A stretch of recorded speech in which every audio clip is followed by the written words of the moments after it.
क्या आपने सोचा है कि टाइटैनिक केवल एक जहाज़ नहीं था, बल्कि एक ऐसा रहस्य था जो आज भी समय के पर्दे में छुपा है। वह एक तकनीकी चमत्कार था, एक सपनों का महल जो तैरता हुआ नई दुनिया की ओर बढ़ा, लेकिन फिर अचानक समंदर की गोद में समा गया। क्या वह महज एक हादसा था या कोई अदृश्य हाथ इसमें शामिल था?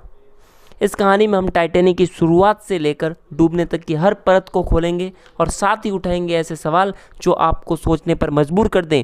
आइए एक एक करके इस रहस्य के पर्दे को उठाते हैं। शुरुआत होती है 20वीं सदी के अंदर। तकनीक अपनी नई उड़ान भर रही थी। उसी समय इंसानों के लिए कुछ भी असंभव नहीं था।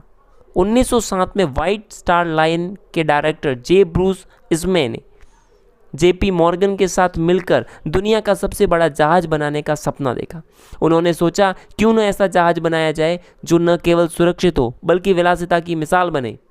यह सपना हकीकत बनने वाला ही था, क्योंकि तब ब्रिटेन के बेलफास्ट शहर में स्थित हॉलैंड एंड वॉल्फ शिपयार्ड ने इस पर काम शुरू किया। जहाज का नाम रखा गया आरएमएस टाइटैनिक। आरएमएस का फुल फॉर्म है रॉयल मेल शिप, यानी यह जहाज सिर्फ पैसेंजर्स के लिए नहीं था बल्कि ये ब्रिटिश पोस्ट के लिए भी बना था। ये डाक सेवा का भी हिस्सा होगा। निर्माण की शुरुआत की बात करते हैं इसकी।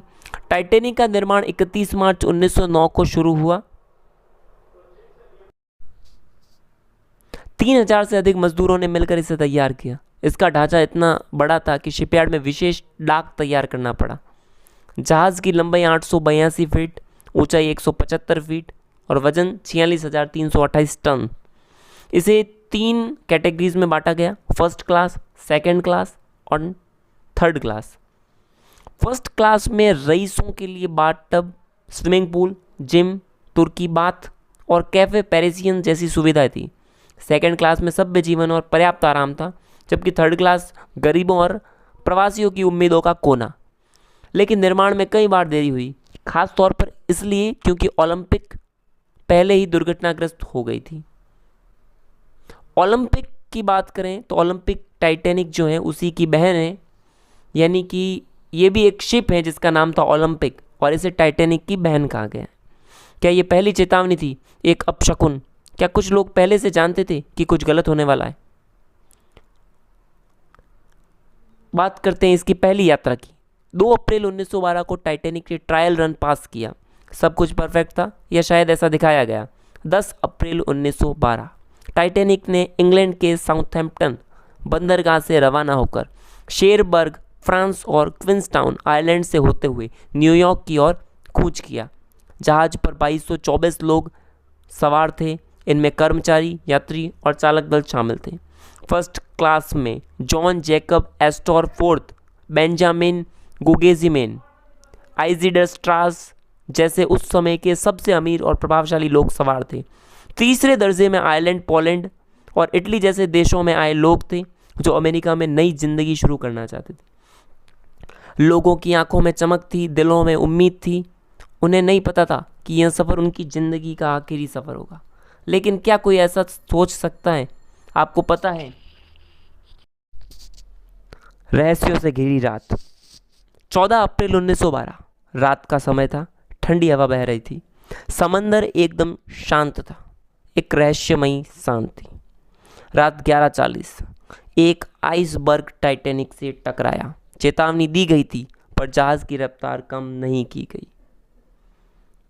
यहाँ पर अगर मैं बात करूँ तो टाइटैनिक जिस रूट में जाता है वहाँ पर और कई ऐसे शिप्स हैं जो जाते हैं। अगर उन्हें कोई आइसबर्ग का पहले से पता चलता है तो वो अपने रडार से दूसरी सारी शिप्स को जो है मैसेज भेज देते हैं।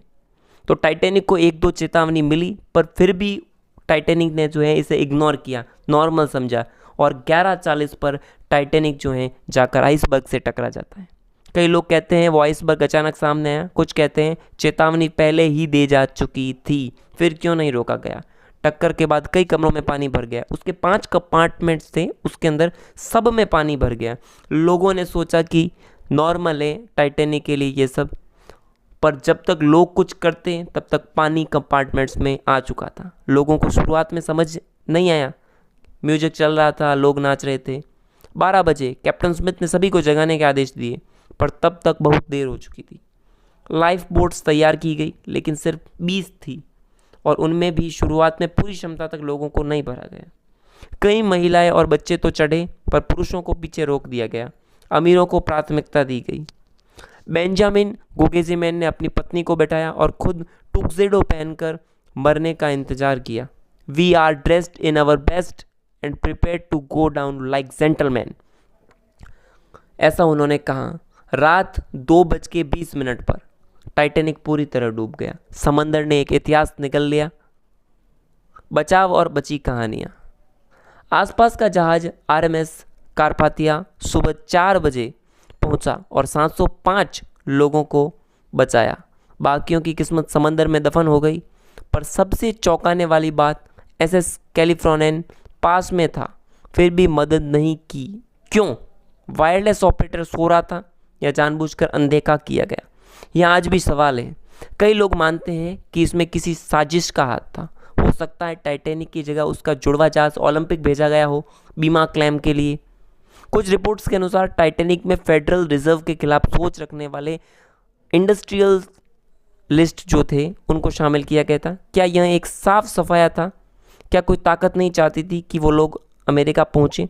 और एक रहस्यमय यात्री विलियम टी स्टीड, एक पत्रकार जो आत्मा, रहस्य और मृत्यु पर लिखता था, उसने लिखा था कि एक दिन वह समंदर में डूबेगा और वही हुआ। क्या ये संयोग था या कोई पूर्व ज्ञान? क्या टाइटैनिक सिर्फ एक दुर्घटना थी या एक अदृश्य अध्याय का हिस्सा? मलबा विश्लेषण और अज्ञात रहस्य। 1985 में रॉबर्ट बेलार्ड और जीन लुइस माइकल की टीम ने टाइटैनिक का मलबा अटलांटिक महासागर की गहराई में खोजा। जहाज 2 टुकड़ों में बंट चुका था। उसके चारों ओर पैसेंजर्स की वस्तुएं, जूते, ट्रंक, पर्स बिखरे हुए थे, पर मलबे में से मुख्य सेफ गायब था। क्या उसमें कुछ था जिसे छुपाया गया? आज भी साइंटिस्ट हर साल नई तकनीक से उसका विश्लेषण करते हैं, लेकिन हर जवाब के साथ एक नया सवाल जन्म लेता है। कुछ डॉक्यूमेंट्रीज और रिसर्च यही इशारा करती हैं कि जहाज़ की मटेरियल में सल्फर इम्प्रिटीज थी जिससे वह जल्दी टूट गया। पर सवाल वहीं, इतने हाई प्रोफाइल प्रोजेक्ट में इतनी बड़ी चूक कैसे हुई? टाइटैनिक के बारे में और भी डिटेल्स हैं जो आपको आने वाली वीडियोस में पता चलेगी, पर जितनी डिटेल्स मैं लेके आया हूँ वो आपके लिए पर्याप्त